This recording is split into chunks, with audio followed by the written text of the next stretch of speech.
Ang ganda na ito, oh. Grabe. Magandang buhay.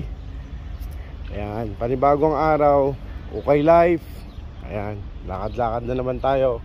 Pupunta sa warehouse. Mga bossing. Sana makakuha tayo ng magandang item para sa mga minor natin. Ito na, malapit na tayo. Uy, Pilipini. Ino, may Pilipini, oh. Malayo ka pa, matatawa na ako sa Pilipino mo, eh. Anong ginagawa mo dyan? Bro, ito bro. Ito may mga nakuha ko ngayon. Uy, ayan. nakuha mo o nagbibenta ka rito sa sidewalk? Hindi bro, kakakuha ko pa lang na ito ngayon. So plano ko magbenta rito, kaya wala pang uwat. Di ba nang dumadaan na uwat dito. So ngayon, tignan mo yung mga nakuha ko bro. Ipeflex ko lang sa'yo bro. Pinupunasan ko na wipes, alam na kailangan natin ng wipes dito. Bakit ka mo? Para pag umiat ka dyan sa mga warehouse, may pamunas ka ng puwet. Eto mga bike, binibenta mo rin? Ang daming bike ko. Boss, wala, hindi kasama yan. Ito lang, tignan mo bro. Yung mga pakita ko, flex ko lang bro. Swiss made yan bro. Swiss made yan bro. Grabe. Nakadali tayo yan bro. Another Swiss made bro. Puro Swiss made yung mga nakuha natin. Sobrang solid na yan bro. Tignan mo naman yung mga nakuha natin. Uy, grabe yan tol. Puro Swiss made yan.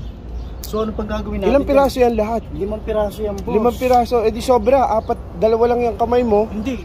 Yo guys, what's up? It's your boy OG Streetwear.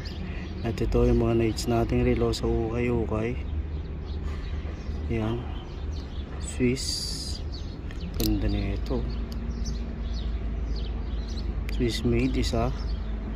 Wala, dumi nga yan. Nililinis ko. Tapos pangalawa.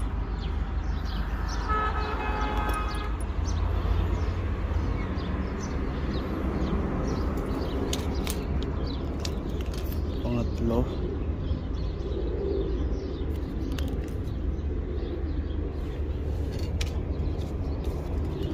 Pangapat.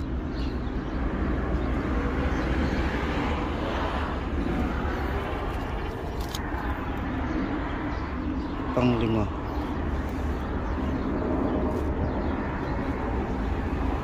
Yan. Kumukuha rin ako ng mga relo sa ukay-ukay. Kaya kayo kung may chance kayo makakuha ng mga ganito sa mga warehouse na pinupuntahan nyo, huwag kayo dalawang isip na kunin yung mga yan. Kasi sa Pilipinas may halaga yan. Okay mga ka-OGs. Ayan. Solid ba?